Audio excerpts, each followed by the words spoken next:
Assalamualaikum warahmatullahi wabarakatuh. Mari klik subscribe di channel ini dan aktifkan tanda loncengnya untuk mendapatkan update pemberitahuan di video berikutnya.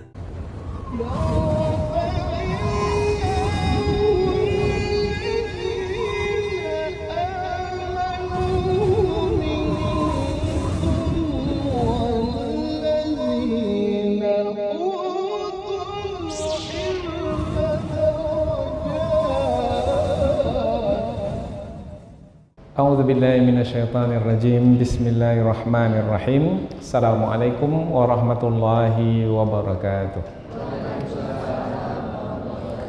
Alhamdulillahi rabbil alamin, hamdan hamidin, hamdan syakirin, hamdan yuwafi ni'amahu wa yukafi'u mazidah. Ya Rabbana lakal hamdu kama yanbaghi li jalali wajhika wa 'azimi sultanik. Asyhadu an la ilaha illallah wahdahu la syarika lah wa asyhadu anna Muhammadan abduhu wa rasuluh. Allahumma salli wa sallim ala sayyidina Muhammad wa ala alihi wa sahbihi wa man tabi'ahum bi ihsanin ila yaumiddin, amma ba'd. Alhamdulillah, kita bersyukur kepada Allah Subhanahu wa taala yang masih melimpahkan rahmat dan nikmatnya, yaitu kita dapat kembali melanjutkan pengajian tafsir ayat-ayat suci Al-Quran yang insya Allah kita akan teruskan kepada ayat yang ke-116, 117, 118 dan 119, yaitu 4 ayat dari surah Hud, yaitu dari ayat 116 sampai ayat 119 dari surah Hud, yaitu yang menerangkan tentang ketetapan Allah.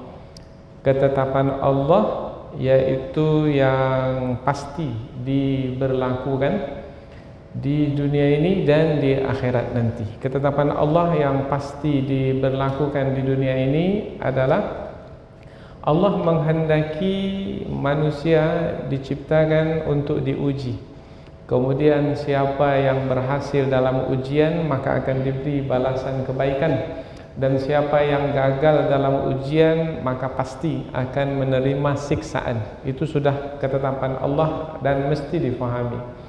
Kemudian di akhirat nanti, karena hari akhirat adalah hari pembalasan, maka ketetapan Allah adalah masing-masing akan diberi balasan. Siapa yang berhasil dalam ujian ketika hidup di dunia, maka balasannya adalah nanti di akhirat ditempatkan di dalam surga. Tetapi bagi siapa yang gagal dalam ujian hidup di dunia, yaitu tidak memilih kebenaran, menolak kebenaran, tidak mau mengikuti petunjuk, kehendak hawa nafsu yang diperturutkan, maka Allah Subhanahu wa taala akan memasukkan mereka ke dalam neraka jahanam nantinya. Di ayat yang ke-119 Allah menyebutkan Allah akan memenuhkan neraka jahanam itu dari kalangan jin dan manusia yang durhaka kepada Allah Subhanahu wa taala. Durhaka maknanya lain yang Allah perintahkan, lain pula yang dibuat. Yang Allah larang itu betul yang dikerjakan, maka balasan yang mereka terima adalah mereka disiksa di dalam neraka jahanam yang menyala-nyala. Itu sudah menjadi ketetapan Allah. Nah, ketetapan Allah yang mesti difahami. Inilah 4 ayat yang akan kita pelajari, yaitu tentang ketetapan Allah yang mesti difahami. Apabila kita bawa kepada ayat-ayat sebelum ini, karena kita sudah berada di penghujung surah Hud, sebagaimana yang sudah kita sebutkan sebelum ini, bahwasanya di ujung-ujung dari surah Hud ini adalah penutup atau kesimpulan dari apa yang disampaikan dari awal surah Hud. Apa yang disampaikan dari awal surah Hud? Yaitu tentang kaum-kaum terdahulu, kisah para rasul yang diutus kepada kaum-kaum mereka, yaitu kisah Nabi Nuh alaihi salam, kisah Nabi Nabi Hud, Nabi Saleh, kemudian Nabi Ibrahim, Nabi Lut, kemudian Nabi Nabi Shu'aib dan Nabi Musa alaihissalam. Ada 7 Nabi yang diutus kepada kaum mereka dan dikisahkan kembali di dalam surah Hud ini, yang isinya di dalam seperti yang telah kita ikuti dari pertemuan-pertemuan sebelum ini, yaitu ada di antara kaum itu yang mengikuti kebenaran yang disampaikan oleh Rasul yang diutus, mereka diselamatkan. Tetapi yang menolak kebenaran yang disampaikan oleh Rasul yang diutus, maka mereka yang menolak kebenaran itu dibinasakan oleh Allah Subhanahu wa taala. Itu adalah ketetapan Allah. Jadi ketika sekarang kita mempelajari ketetapan Allah di penghujung surah Hud, berarti ia adalah sebagai penutup, sebagai kesimpulan untuk menekankan apa yang sudah disampaikan sebelum ini. Dan pembalasan yang Allah berikan di dalam surah Hud kepada kaum-kaum yang menolak kebenaran adalah yang di dunia ini. Kalau yang di akhirat nanti pastilah mereka akan dimasukkan ke dalam neraka jahanam. Yang di dunia ini ada yang ditenggelamkan dalam banjir yang besar sampai ke puncak gunung. Puncak gunung pun terbenam oleh banjir tersebut, tinggi airnya, yaitu pada masa Nabi Nuh alaihi salam. Ada yang disambar halilintar, mati bergelimpangan. Ada yang hangus karena kilat yang menyambar. Ada pula karena hujan batu dari langit. Ada pula negeri mereka itu dibalikkan, aliyaha safilaha, atasnya ke bawah, bawahnya ke atas. Kemudian bermacam-macam siksaan. Bermacam-macam siksaan sudah kita sebutkan sebelum ini, menerangkan tentang kemahakuasaan Allah Subhanahu wa taala. Karena yang maha berkuasa tidak hanya menyiksa dengan satu jenis siksaan, tapi mampu menyiksa dengan berbagai macam siksaan. Yang kita lihat pada hari ini pun juga begitu. Taufan, siksaan berupa taufan, angin kencang yang berputar-putar, puting beliung. Ada pula air yang dari langit turun ke bumi menjadi siksaan yang memakan korban. Ada pula air yang dari laut naik ke darat, tsunami. Ada pula air yang dari dalam bumi itu memancar keluar, lumpur panas, dan menelan korban juga. Dan berbagai macam jenis bencana yang menimpa manusia, dan kita saksikan sendiri dengan mata kepala kita karena berlaku pada masa kita sekarang.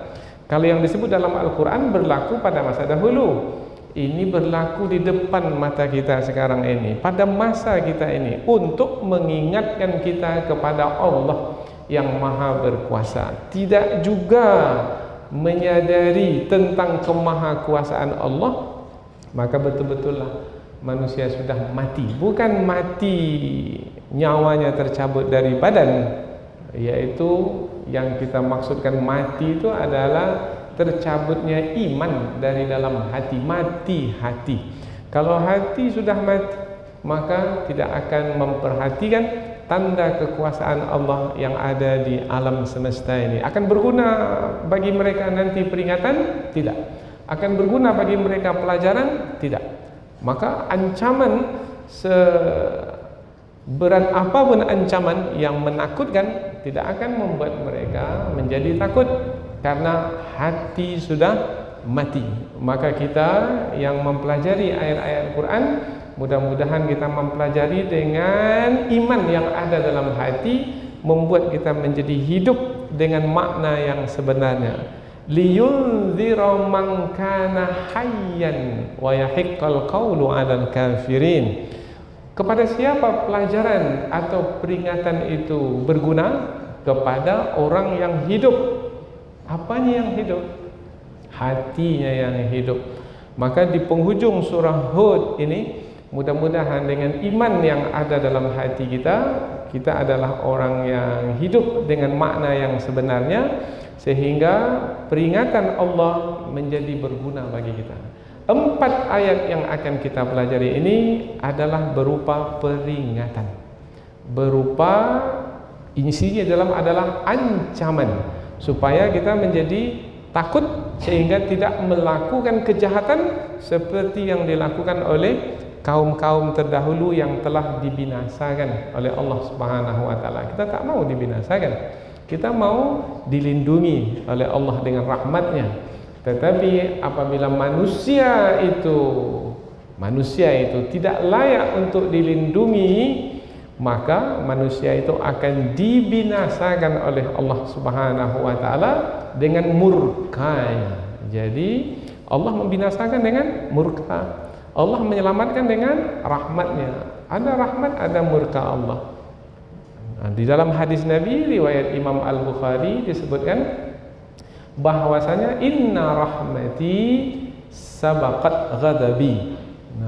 Maksudnya adalah sesungguhnya rahmat Allah itu mendahului murka Allah.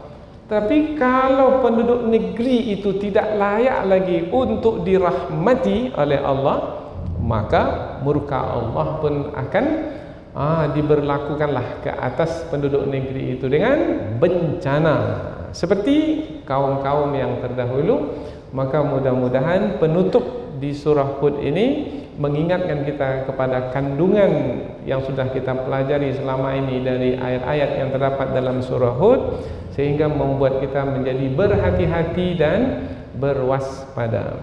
Inilah sebagai muqaddimah dari 4 ayat yang akan kita pelajari. Selanjutnya kita akan tafsirkan 4 ayat ini. Namun sebelum itu kita akan baca, kemudian kita akan terjemahkan kata per kata supaya kita lebih dekat dengan ayat yang kita pelajari. Allah Subhanahu wa taala berfirman, A'udzubillahi minasyaitonirrajim. Bismillahirrahmanirrahim. Falaula kana minal quruni min qablikum ulu baqiyatin yanhauna 'anil fasadi fil ard illa qalilan mimman anjayna minhum wattaba'a alladhina zalamu ma utrifu fihi wa kanu mujrimin wa ma kana rabbuka liyuhlikal qura bidzulmin wa ahluha muslihun walau syaa'a rabbuka laja'alan nasa ummatan wahidah wala yazaluna mukhtalifin illa man rahima rabbuk walidzalika khalaqahum wa tammat kalimatu rabbika la amla'anna jahannama minal jinnati wan nasi ajma'in. Allah berfirman, falaula, mengapa tidak ada, kana minal qurun, dari kaum-kaum yang terdahulu, min qablikum, sebelum kamu, ulu baqiyatin, orang-orang yang memiliki keutamaan, yanhauna 'anil fasad, mereka melarang dari melakukan kerusakan, fil ard, di muka bumi, illa qalilan, kecuali ada sedikit, mimman, dari orang-orang yang anjayna minhum, kami selamatkan di antara mereka. Wattaba'a, dan mengikuti, alladzina, orang-orang yang zalamu, orang-orang yang zalim, mengikuti. Tetapi kalau nanti kita terjemahkan secara harfiah, maka kita susah untuk memahaminya. Nanti kita akan rubah katanya di dalam bahasa kita. Ma utrifu fi, apa-apa yang diberikan kepada mereka berupa kenikmatan yang mewah. Wa kanu mujrimin, dan adalah mereka orang-orang yang berdosa. Ini makna kata per kata. Kalau kita terjemahkan langsung, maka mengapa tidak ada dari kaum-kaum yang terdahulu sebelum kamu orang-orang yang memiliki keutamaan yang melarang dari melakukan kerusakan di muka bumi, kecuali sedikit dari kalangan orang-orang yang kami selamatkan di antara mereka. Nanti dalam tafsir kita terangkan mengapa tidak ada orang-orang yang mencegah melakukan kemungkaran. Kalau ada orang yang mencegah daripada melakukan kemungkaran, maka kaum-kaum terdahulu itu tidak akan dibinasakan. Tapi karena tidak ada yang mencegah sedikit jumlahnya. Nah, yang sedikit itu tidak dapat merubah kaum yang banyak yang mengikuti kehendak hawa nafsu mereka, sehingga mereka melakukan kejahatan, macam-macam kejahatan, mulai dari menyekutukan Allah, mengurangi timbangan, kemudian laki-laki suka laki-laki, perempuan suka perempuan, kemudian macam-macam kejahatan yang dilakukan sebelum ini. Nah, karena yang melarang daripada melakukan kemungkaran adalah sedikit, sehingga tidak dapat merubah masyarakat yang banyak, akhirnya Allah menimpakan azab ke atas mereka. Nah, ini pelajaran, yaitu hendaknya diperbanyak orang yang mencegah melakukan kemungkaran supaya masyarakat berubah. Kalau masyarakat berubah, maka terhindar dari bencana, dari kebinasaan.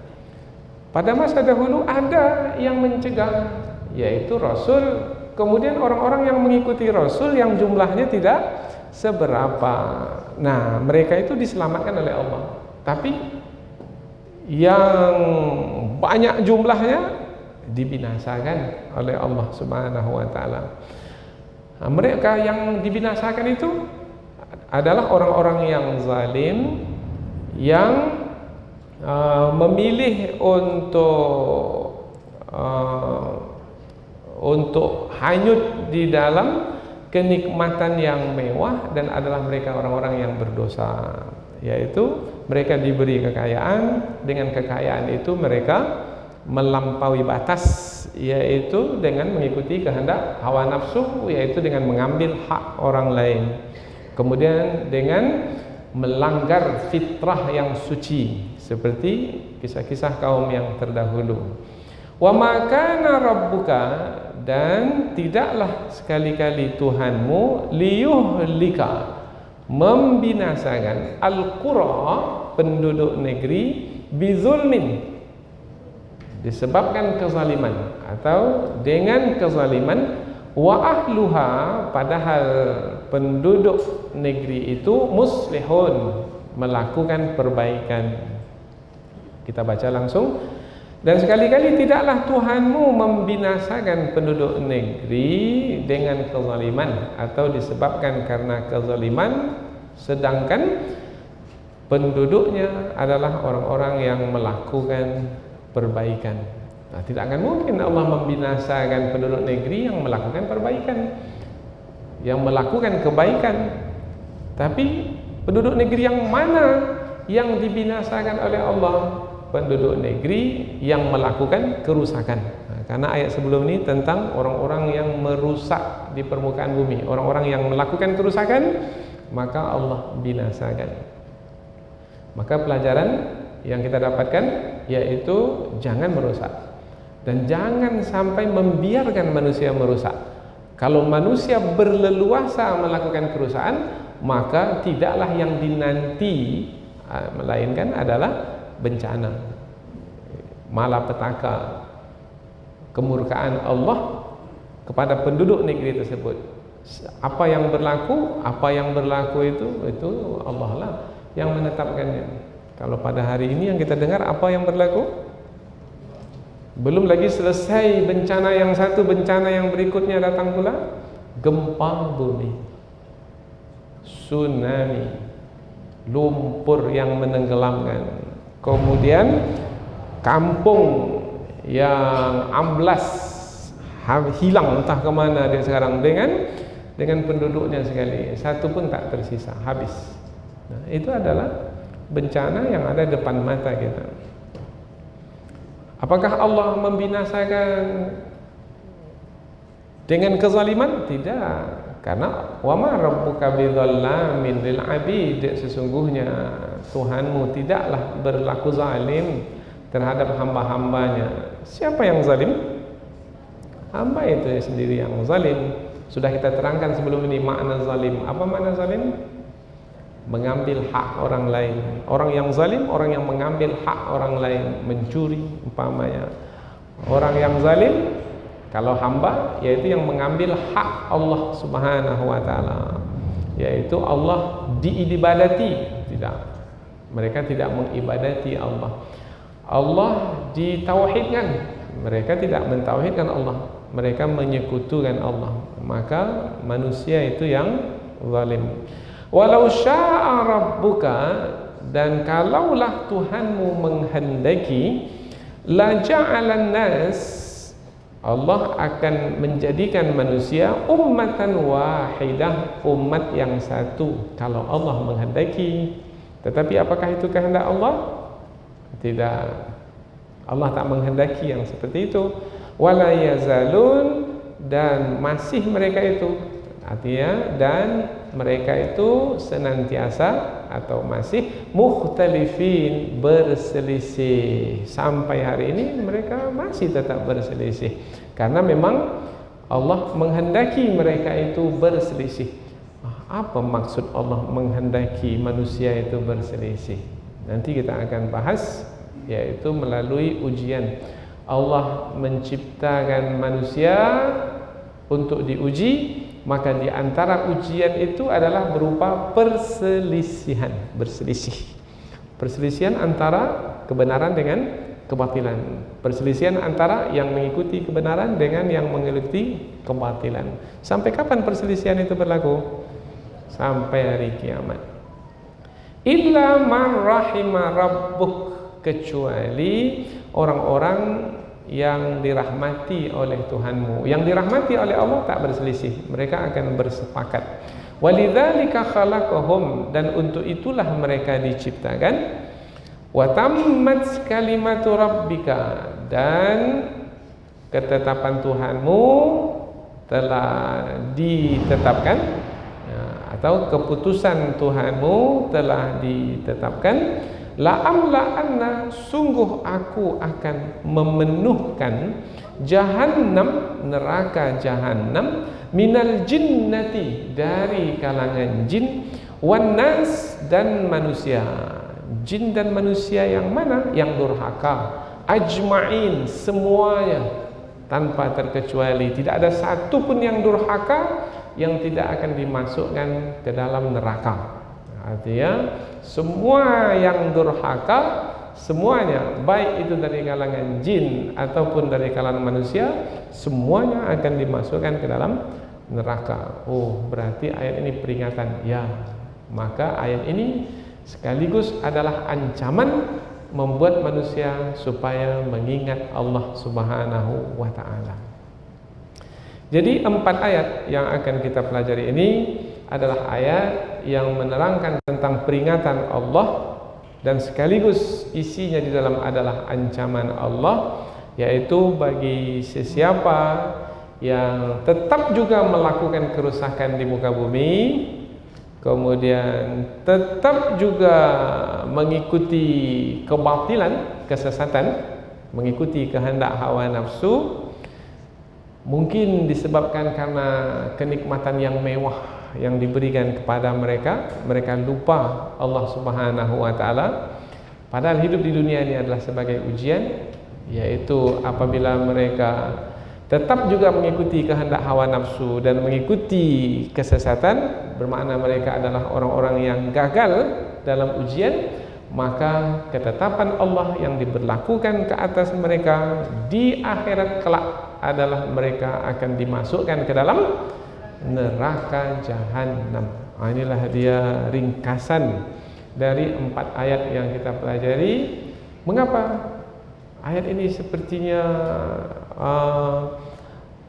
kesimpulan dari ayat-ayat terdahulu yang terdapat dalam surah Hud seperti yang kita terangkan, karena ayat-ayat ini berada di akhir surah Hud. Ia adalah sebagai penutup dari surah Hud ini. Nah, kalau peringatan, kalau ancaman, maka membuat kita menjadi takut. Nah, takut itu penting, karena takut itu membuat kita menjadi berhati-hati dan berwaspada. Tapi beratlah kalau kita takut. Memang akan membuat kita menjadi terbeban, karena kita khawatir jangan-jangan kita yang dimaksudkan di dalam ayat tersebut, yaitu yang gagal dalam ujian, maka membuat kita menjadi terbeban dalam menjalani hidup ini.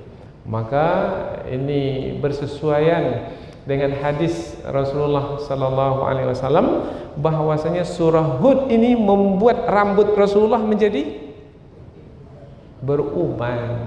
Ketika Abu Bakar bertanya, "Ya Rasulullah, ada uban di kepalamu ya Rasul?" Maka Rasulullah menjawab, "Syayyabatni Hud wa akhawatuha." Surah Hud ini yang membuat aku beruban. Mengapa membuat jadi beruban? Karena berat. Karena isinya adalah peringatan, isinya adalah ancaman, khawatir, takut-takut. Kita adalah seperti yang disebutkan dalam ayat ini, yaitu yang dicelakakan, yang dibinasakan, yang dimasukkan ke dalam neraka jahanam. Tapi rasa takut itu penting, karena rasa takut itulah yang membuat kita menjadi berhati-hati dan berwaspada. Bertambah rasa takut setelah mengikuti pengajian ini, berhasillah pengajian ini. Tapi kalau tak ada merasa apa-apa, biasa-biasa saja, maka pengajian ini sia-sia saja. Semakin memiliki rasa takut, semakin kita mendapatkan keberuntungan, karena surga itu disediakan untuk orang yang memiliki rasa takut. Waliman khafa maqama rabbih jannatan. Dalam surah Ar-Rahman dikatakan, siapa yang punya rasa takut, maka nanti baginya 2 surga. Zawata afnan, yang di dalam 2 surga itu fihima ainani tajriyan, ada 2 mata air yang mengalir. Kemudian di dalamnya fihima min kulli fakihatin zawjan, nanti akan diberi buah-buahan yang berpasang-pasangan. Bukan buah-buahan ini berpasangan, dia pun juga diberikan pasangan, yaitu di dalam surga itu nanti untuknya fihinna qasiratut tarfi lam yatmithunna insun qablahum walajan. Akan diberikan pasangan untuknya bidadari-bidadari yang belum pernah disentuh oleh siapapun sebelumnya. Untuknya, terbayang atau tidak ya? Seperti apa? Itu bagi siapa? Bagi orang yang punya rasa takut. Maka kita belajar ini untuk melahirkan rasa takut. Yang bidadari itu ka'annahunnal yaqutu wal marjan, seperti mutiara, seperti intan berlian yang berkilauan. Siapa contohnya kira-kira ya di dunia ini? Mana ada contohnya di dunia ini? Apa sebab? Sebab yang disediakan di dalam surga itu mala ainun ra'at wala udhunun sami'at wala khatara ala qalbil bashar. Yang disediakan di dalam surga itu yang tak pernah dilihat oleh mata di dunia ini, yang tak pernah didengar oleh telinga di dunia ini, yang tak pernah tergetar oleh hati di dunia ini. Seperti apa? Nanti aja lah nanti. Nah, itu yang kita harapkan itu. Nah, Allahu Akbar. Hal jazaul ihsan illa al ihsan. Balasan yang baik untuk orang yang berbuat baik, itu balasan yang baik. Apakah cukup dengan 2 surga itu saja untuk orang yang memiliki rasa takut? Hendak ayat berikutnya dari surah Ar-Rahman, wa min dunihi ma jannatan. Ada lagi 2 surga untuk orang yang punya rasa takut itu. Oh, ini panjang pembahasannya lagi ini. Sementara kita membahas surah Hud ini, maka yang di surah Ar-Rahman itu baca sendirilah. Karena isi dari surah Ar-Rahman, di penghujung-penghujung surah Ar-Rahman itu adalah 2 surga tambah 2 surga. Untuk siapa? Untuk orang yang memiliki rasa takut. Nah, kita mendapat pelajaran dari 4 ayat ini, yaitu untuk melahirkan rasa takut kepada Allah Subhanahu wa taala. Dari mana datangnya rasa takut itu? Oh, dari kisah-kisah kaum terdahulu. Mereka dibinasakan oleh Allah disebabkan karena mereka tidak mau menerima kebenaran, tidak mau mengikuti kebenaran, mereka mengikuti kehendak hawa nafsu, mereka mengikuti kesesatan, mereka dibinasakan. Maka kita tak mau berlaku ke atas diri kita seperti yang dikisahkan itu. Maka lahirlah rasa takut di dalam hati kita. Jadi mengapa kita mengaji ini? Untuk mendatangkan rasa takut dalam diri kita. Kalau ada orang yang bertambah ilmunya tapi tak bertambah rasa takutnya, maka ilmu itu menjadi ilmu yang sia-sia. Ilmu yang mana yang bermanfaat? Ilmu yang bermanfaat adalah ilmu yang mendatangkan rasa takut kepada Allah Subhanahu wa taala. Baik, kita akan lanjutkan ke tafsir ayat, yaitu penjelasan yang lebih panjang dari ayat. Mengapa kita panjangkan penjelasan? Karena kita ingin lebih dekat dengan kandungan ayat. Mengapa kita ingin lebih dekat dengan ayat? Karena kita ingin lebih mudah untuk mengikuti petunjuk yang ada dalam ayat. Petunjuk yang ada dalam ayat adalah petunjuk yang paling penting, yang paling berharga adalah petunjuk untuk melahirkan rasa takut di dalam hati. Bagaimana caranya? Kita lihat kandungan ayat. Ayat 116. Falaula kana minal quruni min qablikum ulu baqiyah. Mengapa tidak ada? Falaula kana minal qurun. Falaula, laula maknanya mengapa tidak ada? Kalaulah ada, tentu kaum-kaum terdahulu tidak dibinasakan. Tetapi sayangnya tidak ada dari kaum-kaum yang terdahulu yang mengingatkan, yaitu yang melarang manusia dari melakukan kerusakan. Kita sambung ayatnya. Mengapa tidak ada dari kaum-kaum yang terdahulu? Oh, berarti ayat ini menerangkan tentang 7 kisah yang disebutkan di dalam surah Hud yang sebelum ini. Ini di penghujung surah. Mengapa tidak ada dari kaum-kaum yang terdahulu sebelum kamu ulu baqiyah, orang-orang yang memiliki keutamaan. Ulu memiliki, baqiyah sebenarnya bukan keutamaan. Makna baqiyah, baqiyah ini sebenarnya dari kata baqiyah ya baqa, maknanya sisa, yang tersisa.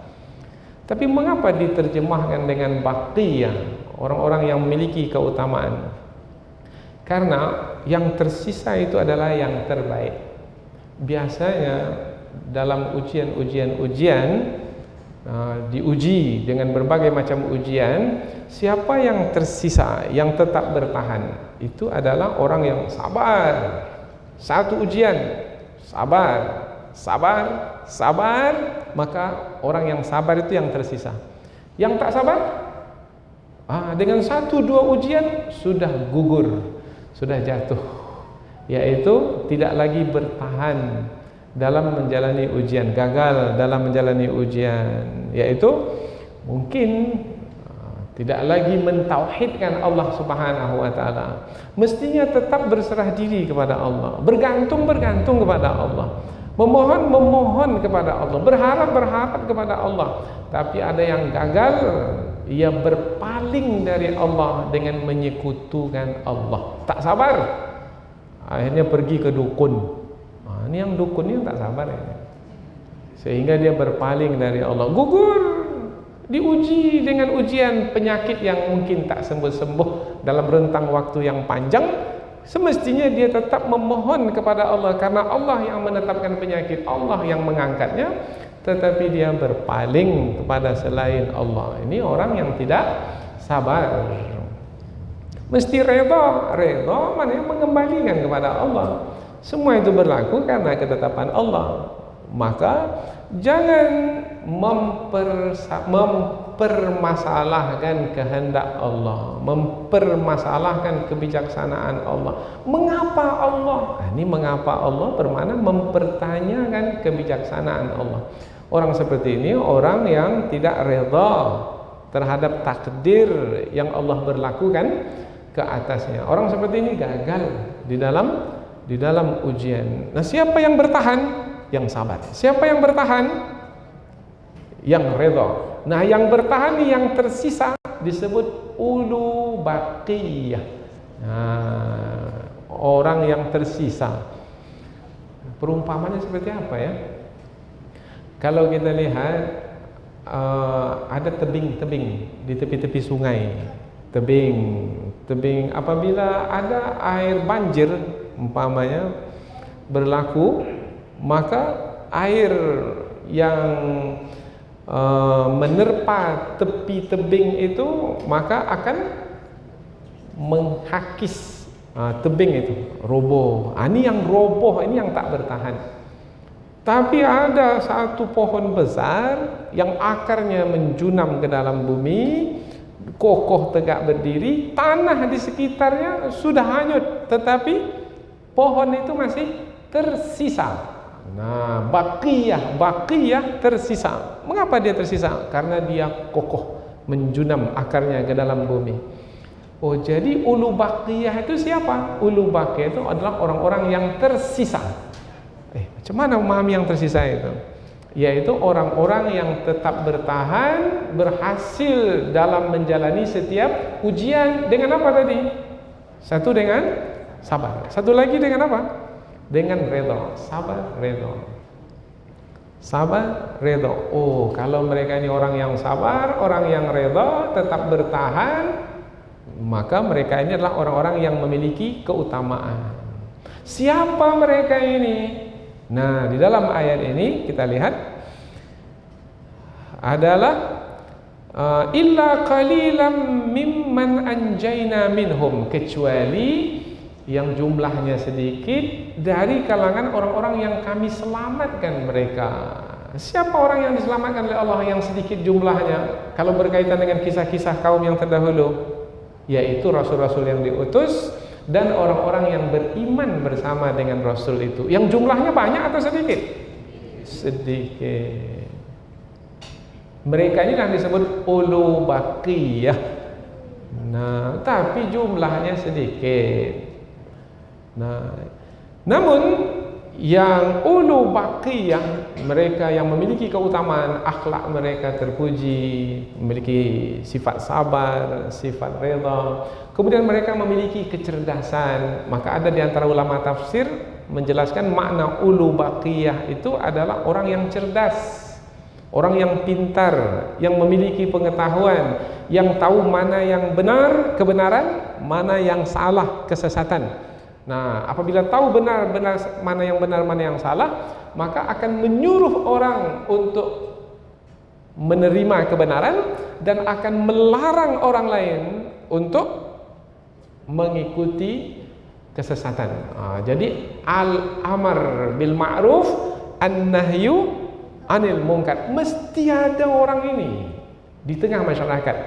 Ada orang ini di tengah masyarakat, kemudian masyarakat mendapatkan manfaat dari keberadaan orang ini, yaitu yang melarang orang lain melakukan kerusakan, maka masyarakat itu akan terhindar dari bencana. Tapi kalau kelompok ini tak ada, berdiam diri, maka tunggulah bencana di negeri itu. Nah, kita dengar sekarang ini ada fenomena LGBT. Ini adalah perbuatan yang keji, yang tercela pada masa sekarang ini dan berleluasa. Ada voting di negara-negara bersatu PBB, ada negara yang menyokong lesbian, perempuan dengan perempuan, gay, laki-laki dengan laki-laki. Ada yang menyokongnya ini, padahal sudah jelas-jelas kaum Sodom terdahulu dibinasakan oleh Allah, dibalikkan negeri mereka karena keburukan, kekejian yang mereka lakukan itu masih ada juga yang melakukan sekarang ini. Maka kalau tidak ada ulu baqiyah, yaitu orang-orang yang berakhlak mulia, yang memiliki pengetahuan, mencegah mereka yang melakukan kerusakan itu dari melakukan kerusakan, kemudian kalau mereka tidak berbuat, nanti kerusakan ini akan berleluasa, maka tidaklah yang dinanti dari negeri itu melainkan bencana.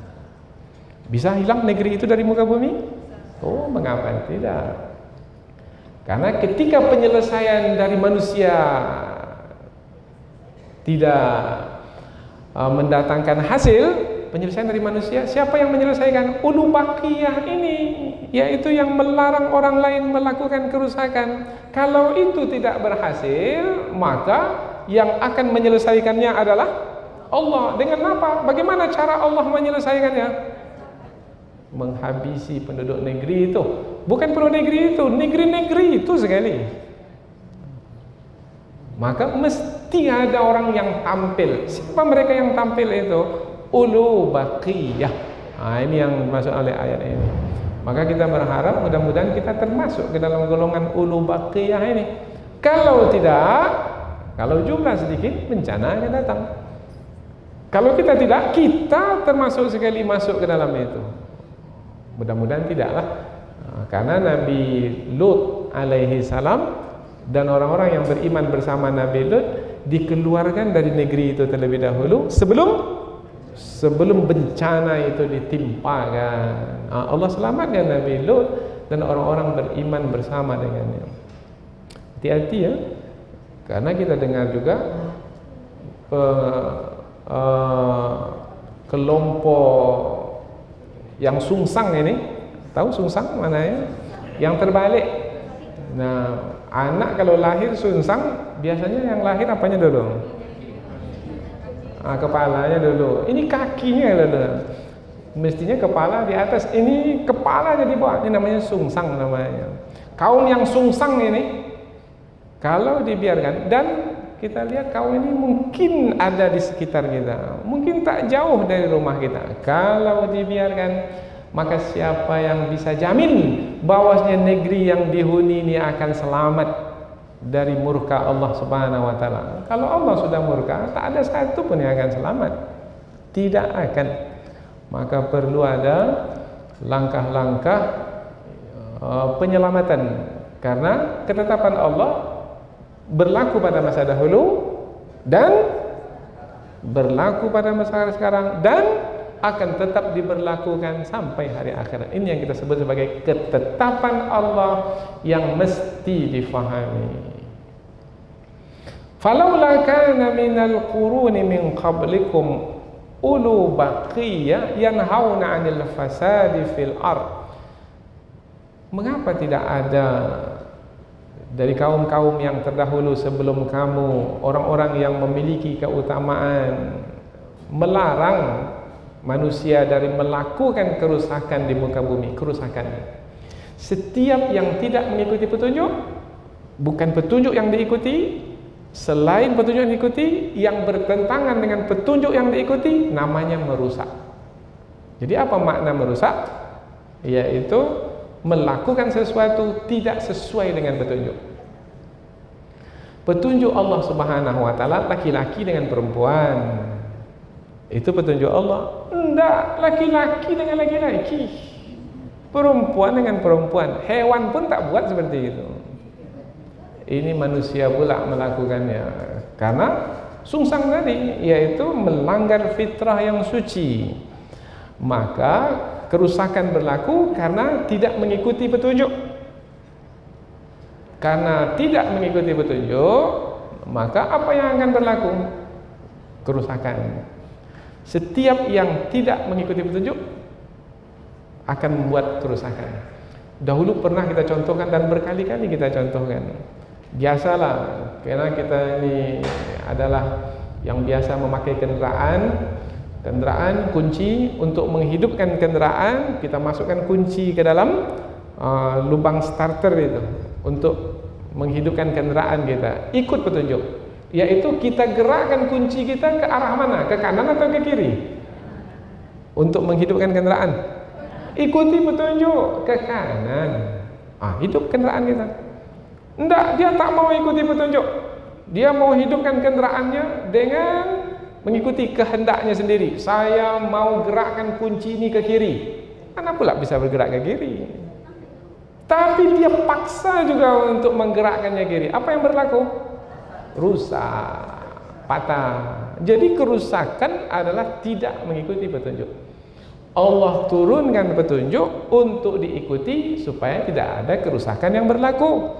Tetapi manusia karena menolak petunjuk yang telah Allah turunkan melalui Rasul yang diutus, dan yang mereka ikuti adalah kehendak hawa nafsu, maka berleluasalah kerusakan di muka bumi. Allah utus Rasul supaya manusia tidak melakukan kerusakan, supaya berhenti dari melakukan kerusakan. Tapi sekarang Rasul tak diutus lagi,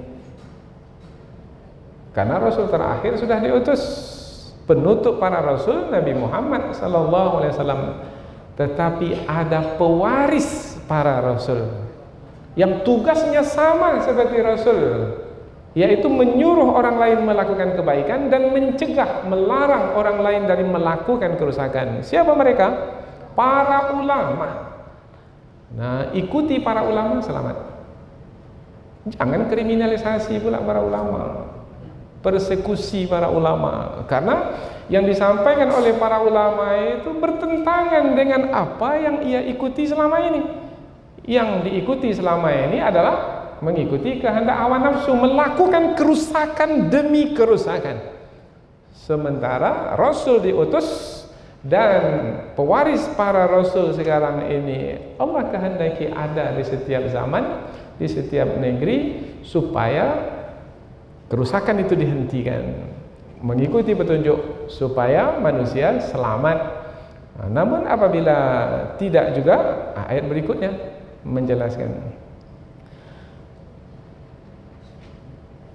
illa qalilan mimman anjayna minhum. Sebelum sampai ke ayat yang berikutnya, ayat ini masih belum selesai, kecuali sedikit dari kalangan orang-orang yang kami selamatkan di antara mereka. Ada ulu baqiyah itu, tapi jumlahnya sedikit. Yang sedikit itu diselamatkan oleh Allah. Tetapi yang banyak, yang tetap dalam kerusakan itu, karena melakukan kerusakan, maka mereka dibinasakan oleh Allah. Seperti yang sudah kita sebutkan tadi, ada yang dibinasakan dalam banjir besar, hujan batu, halilintar, kemudian angin puting beliung, negeri yang dibalikkan, dan seterusnya. Wattaba'al ladzina zalamu ma utrifu fihi wa kanu mujrimin. Dan orang-orang yang zalim, siapa orang yang zalim? Sudah kita sebutkan tadi, adalah yang mengambil hak orang lain. Yang mengambil hak orang lain, hak manusia yang diambil atau hak Allah yang diambil, itu adalah orang yang zalim. Wattaba'al ladzina zalamu ma utrifu fi, ma utrifu fi. Wattaba'a mengikuti, tapi tadi kita tidak menerjemah dengan kata mengikuti. Mengikuti ma utrifu fihi, mengikuti kenikmatan yang mewah yang diberikan kepada mereka. Akan tak nyaman bahasa itu, mengikuti kenikmatan yang mewah, enggak. Tetapi kita terjemahkan, orang-orang zalim yang memilih, mereka memilih, wattaba'a memilih kenikmatan yang mewah yang Allah berikan kepada mereka. Yang kenikmatan yang mewah yang ada pada mereka itu mereka gunakan untuk melakukan kerusakan di muka bumi. Kami tak perlukan Allah Ta'ala. Kami sudah kaya, kami sudah kuat, kami berkuasa, kami yang menentukan diri kami sendiri. Kami adalah orang-orang yang berkuasa di muka bumi. Siapa yang bisa menghalang kami dari apa yang kami inginkan? Oh, ini orang-orang yang angkuh, orang yang sudah hanyut dalam keangkuhan dan kesombongan disebabkan karena kenikmatan yang mewah yang diberikan kepada mereka. Tetapi susah bagi Allah untuk menghabisi manusia sekuat apapun manusia. Anda menghabisi mana satu pun tak akan disisakan.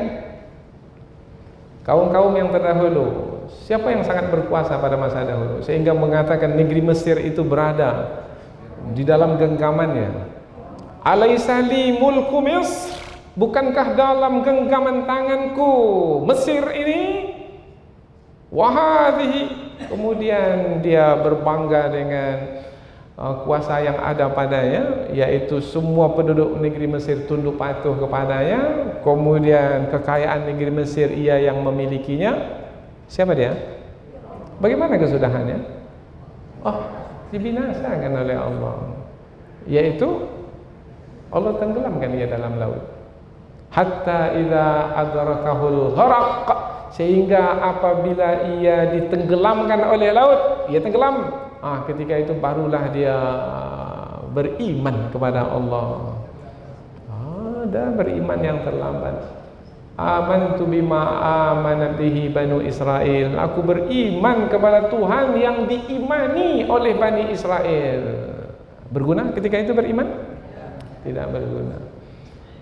Hidup bukan tujuannya untuk menikmati kekuasaan yang kita kejar di dunia ini, tidak. Karena sebenarnya ia hanyalah sebagai wasilah, sebagai sarana. Yang ingin kita nikmati sebenarnya adalah kehidupan yang sebenarnya, kehidupan yaitu selepas kematian nanti. Wa inna daral akhirah lahiyal hayawan law kanu ya'lamun. Sesungguhnya kampung akhirat itulah kampung yang sebenarnya, kampung kehidupan yang sebenarnya, kehidupan law kanu ya'lamun, kalaulah mereka mengetahui. Tapi banyak manusia yang tak mengetahui. Dunia itu juga yang dikejar, kekuasaan itu juga yang dikejar, kekayaan itu juga yang dikejar. Siapa yang mengejar kekayaan, yang kekayaannya banyak sekali, yang kunci gudangnya pun tak mampu dipikul oleh orang yang kuat sekalipun, bagaimana kesudahannya? Bisa bertahan di muka bumi dari siksaan Allah, yaitu ketika Allah membelahkan bumi ini untuknya. Fakhasafna bihi wa bidarihil ard, kami belahkan bumi ini untuknya dan kami benamkan ia, wa bidarihi, dan istananya sekali, karena dia bangga dengan istananya. Berapa jumlah kamar istana Qarun? 360 kamar. Siapa yang punya kamar di rumahnya 360? Allahu Akbar. Apakah istana yang besar bisa menyelamatkannya dari siksaan Allah, dari terbenam ke dalam bumi? Tidak, terbenam juga dia dan istananya sekali. Fama kana lahu min fi'ati yansurunahu min dunillahi wa ma kana minal muntasirin. Dan dibenamkan dia dan tidak ada yang menolongnya, dan memang dia tidak termasuk ke dalam golongan yang layak untuk ditolong oleh Allah Subhanahu wa taala. Lihat, yang berkuasa binasa, yang kaya binasa, yang banyak pengikutnya binasa. Kalau sudah berhadapan dengan Allah yang Maha Perkasa, maka tak ada siapa yang bisa bertahan. Wa kanu mujrimin, dan adalah mereka itu orang-orang yang berbuat dosa. Mujrimin, wa kanu mujrimin, yang selalu berbuat dosa. Diingatkan, tetap juga berbuat dosa. Berkali-kali diingatkan, tetap juga berbuat dosa. Telinga sudah dipekakkan, mata sudah dibutakan, hati sudah ditutup. Kalau sudah seperti itu, sudah tak ada gunanya lagi. A'anzartahum am lam tunzirhum la yu'minun. Ini orang yang tak punya rasa takut lagi. Mata dibelalakkannya, dia tidak menerima nasihat. Diberi nasihat, tidak diberi nasihat, sama saja. Wa kanu mujrimin, adalah mereka ini orang-orang yang senantiasa melakukan kejahatan, orang-orang yang berdosa, pendosa. Kalau sudah bergelar pendosa, mujrimin, sebenarnya kata mujrim bukan secara bahasa maknanya pendosa, bukan, orang yang berdosa, bukan. Karena kata al-jaram itu maknanya al-qata'. Al-qata' maknanya putus. Mujrim adalah orang yang memutus. Orang mujrim adalah orang yang memutuskan hubungan dengan Allah, yaitu dengan tidak mengikuti petunjuk Allah. Mujrim yang tidak mengikuti petunjuk Allah, memutuskan hubungan dengan Allah dengan petunjuk Allah, lalu petunjuk apa yang diikuti? Petunjuk selain Allah, itu mujrim namanya. Orang yang mujrim, orang yang berdosa, orang yang memutus hubungan dengan Allah dengan melakukan kejahatan. Apa kesudahannya? Kebinasaan. Penduduk negeri yang mujrim, yang berdosa, yang selalu mengikuti kehendak hawa nafsu, senantiasa melakukan kejahatan, maka kesudahannya adalah berhadapan dengan Allah yang akan membinasakan mereka, dan mereka binasa karena mereka tidak mampu untuk mengelakkan diri dari kekuasaan Allah ke atas mereka. Ayat berikutnya, wa ma kana rabbuka liyuhlikal qura bidzulmin, dan tidaklah Tuhanmu membinasakan penduduk negeri itu dengan kezaliman. Karena Allah bukanlah yang melakukan kezaliman, yang zalim itu manusia itu sendiri. Jadi ba di sini adalah ba al-mulabasah kalau kita belajar dari sisi makna dari ba itu, al-ba lil mulabasah, maknanya Allah Subhanahu wa taala tidaklah membinasakan penduduk negeri dengan melakukan kezaliman, tidak. Ada orang yang melakukan kejahatan karena memang dia orang zalim, maka dia melakukan kejahatan, menghabisi nyawa orang umpamanya, mengambil harta benda orang lain umpamanya, melakukannya karena kezaliman, karena dia adalah orang yang zalim. Tetapi ketika Allah membinasakan satu negeri, bukan karena Allah zalim, tidak, tetapi karena penduduk negeri itu betul yang zalim, dan karena kezaliman penduduk negeri itulah maka Allah membinasakan. Oh, berarti Allah menegakkan keadilan. Menegakkan keadilan maknanya yang berbuat baik diberi balasan kebaikan, yang berbuat jahat ditetapkan ke atasnya siksaan. Itu keadilan. Jadi bukan karena kezaliman, tetapi Allah membinasakan penduduk negeri itu untuk menegakkan keadilan. Jadi siapa yang dipersalahkan? Kalau penduduk negeri itu hancur binasa dengan negeri-negerinya sekali, kalau kita sebut hancur binasa bermakna tidak ada yang tersisa. Karena sebelum ini sudah kita terangkan bahwasanya dari kaum-kaum yang terdahulu itu ada yang dibinasakan ketika bertiup angin, yang angin itu apabila sampai ke tubuh mereka maka membuat tubuh mereka tidak bersisa, seperti abu, hangus. Kalau begitu, apakah Allah Subhanahu wa taala membinasakan mereka karena Allah berkehendak, semata-mata karena Allah menyampaikan kehendaknya? Tidak. Jadi mesti memahami apabila berlaku seperti itu kehendak Allah, iya, tetapi ada sebab dari manusia itu, yaitu karena kezaliman yang dilakukan oleh manusia, dan Allah melakukannya dengan kehendaknya untuk menegakkan keadilan. Ini penting ini untuk difahami, karena di sini ada penafian wa makana rabbuka, dan tidaklah penafian ini, dan tidaklah Tuhanmu liyuhlikal qura, membinasakan penduduk negeri bidzulmin, dengan kezaliman, wa ahluha muslihun, dan penduduk negeri itu melakukan perbaikan. Kalau penduduk negeri melakukan perbaikan, maka Allah tidak akan membinasakan penduduk negeri itu. Penduduk itu berbuat baik, maka Allah tak membinasakan. Dapat pelajaran, yaitu kalau penduduk itu baik. Kalau kita bawa ke negeri kita ini, kalau di negeri kita ini yang bersama dengan kita di negeri ini berbuat baik, akankah Allah tetapkan juga bencana yang membinasakan untuk negeri kita ini? Tidak. Kapan Allah tetapkan bencana itu untuk negeri ini? Apabila penduduk negeri ini melakukan kezaliman. Ada kezaliman yang dilakukan oleh penduduk negeri ini? Ada. Kita tidak ingin bencana yang lebih besar berlaku. Bagaimana caranya? Maka cegahlah orang yang melakukan kerusakan itu. Jangan lagi melakukan kerusakan, tetapi move on.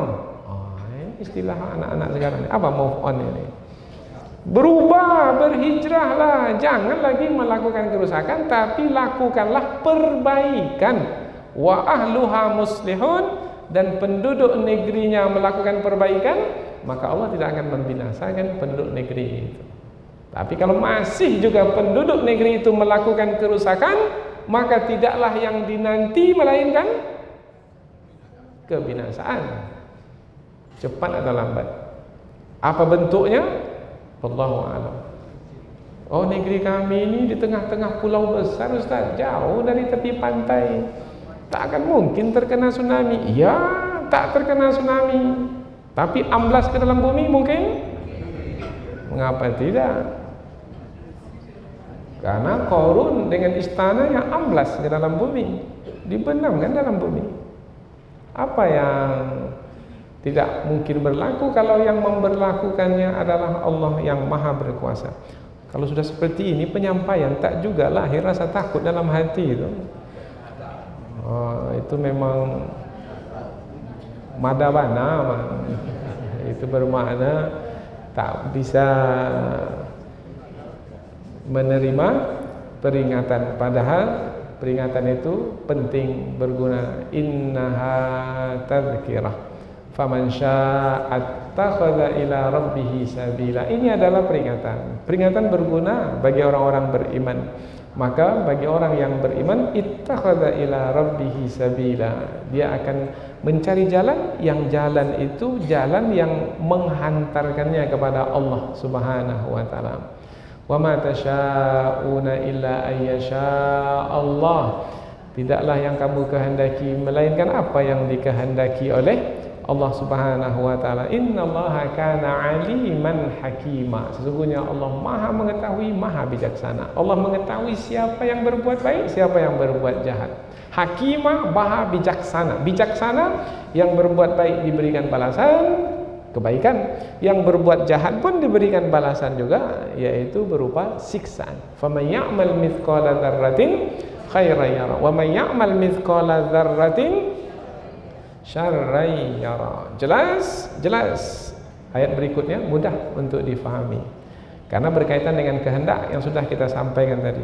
Walau syaa rabbuk, dan kalaulah Tuhanmu menghendaki, la ja'alan nasa ummatan wahidah, Allah jadikan manusia satu umat saja. Wala yazalu mukhtalifin, akan tetapi mereka masih berselisih. Maksudnya adalah Allah telah menghendaki, kehendak Allah adalah menjadikan manusia berselisih. Berselisih, ada yang memilih kebenaran, kebaikan, ada yang memilih kesesatan, kejahatan. Ini perselisihan manusia dari dahulu sampai sekarang.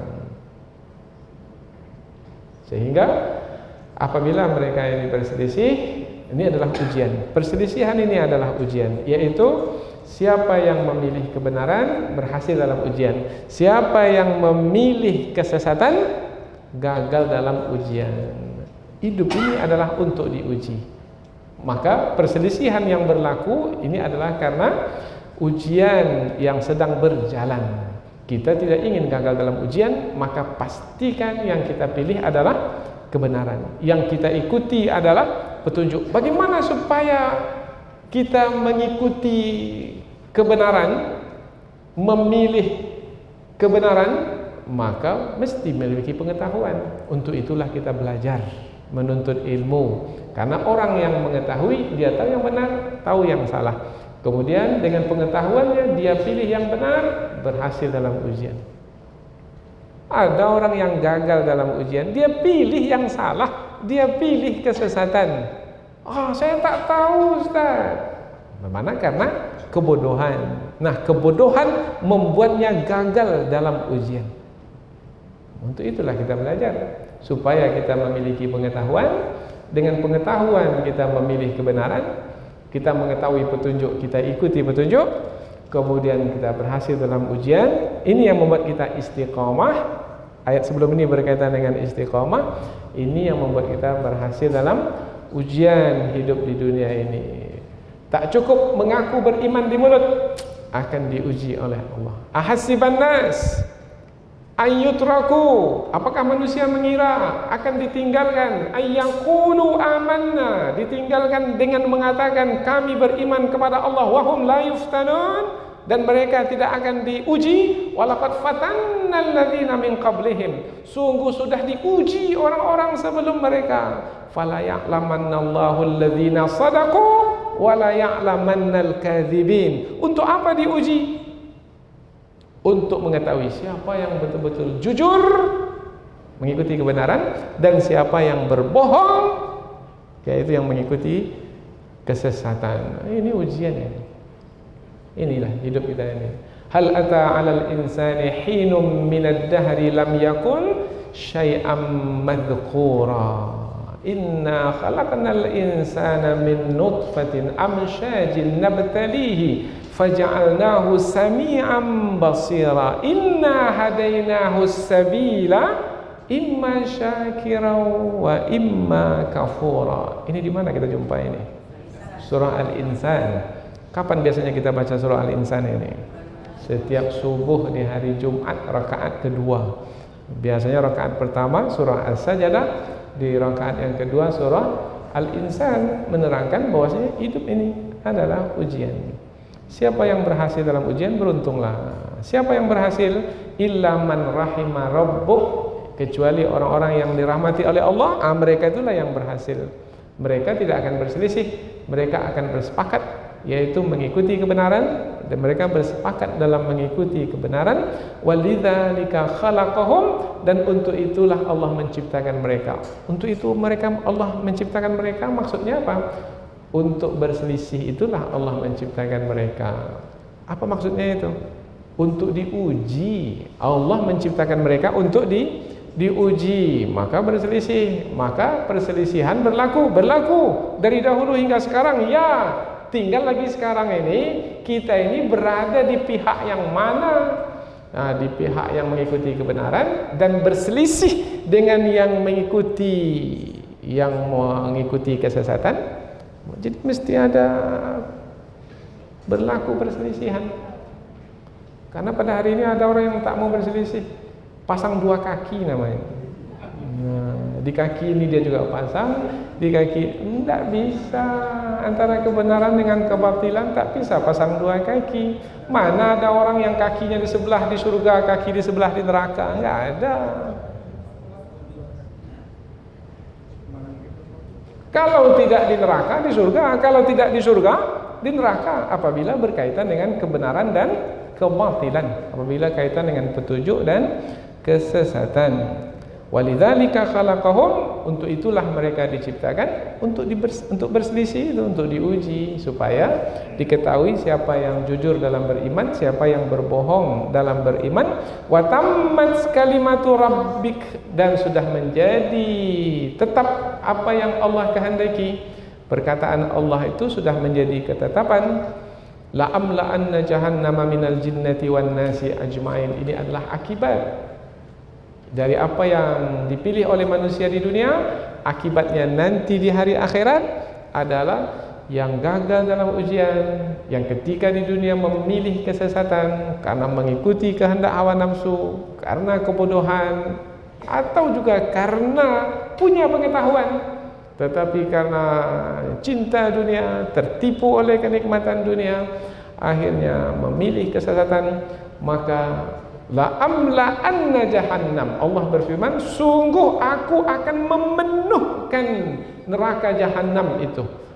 Kalau disebut memenuhkan, berarti nanti penghuni neraka itu di dalam neraka jahannam berlapang-lapang atau bersempit-sempit? La amla'anna jahannam, sungguh aku akan memenuhkan neraka jahannam itu minal jinnati wan nas, dari jin dan manusia. Berarti penghuni neraka jahannam bukan hanya manusia, tetapi juga jin. Karena ada di antara manusia yang memilih kesesatan ketika di dunia karena mengikuti bisikan atau godaan syaitan dari kalangan jin yang terkutuk. Ajma'in, semuanya tanpa terkecuali. Maknanya tidak ada yang terlepas dari siksaan Allah di hari akhirat. Semua yang melakukan kejahatan ketika di dunia karena memilih kesesatan, siapa yang melakukan kerusakan ketika di dunia karena tidak mau mengikuti petunjuk, maka tidak ada yang terlepas dari siksaan Allah, yaitu semuanya tanpa terkecuali mereka itu akan dimasukkan ke dalam neraka jahanam dan bersempit-sempitlah di dalamnya. Seperti apa neraka jahanam? Ayat yang lain pula menceritakannya. Ada muncul rasa takut dalam hati saya, maka bergunalah pengajian ini. Kalau tak ada rasa takut itu, maka cepat katakan inna lillahi wa inna ilaihi. Berarti hati kita dah mati itu.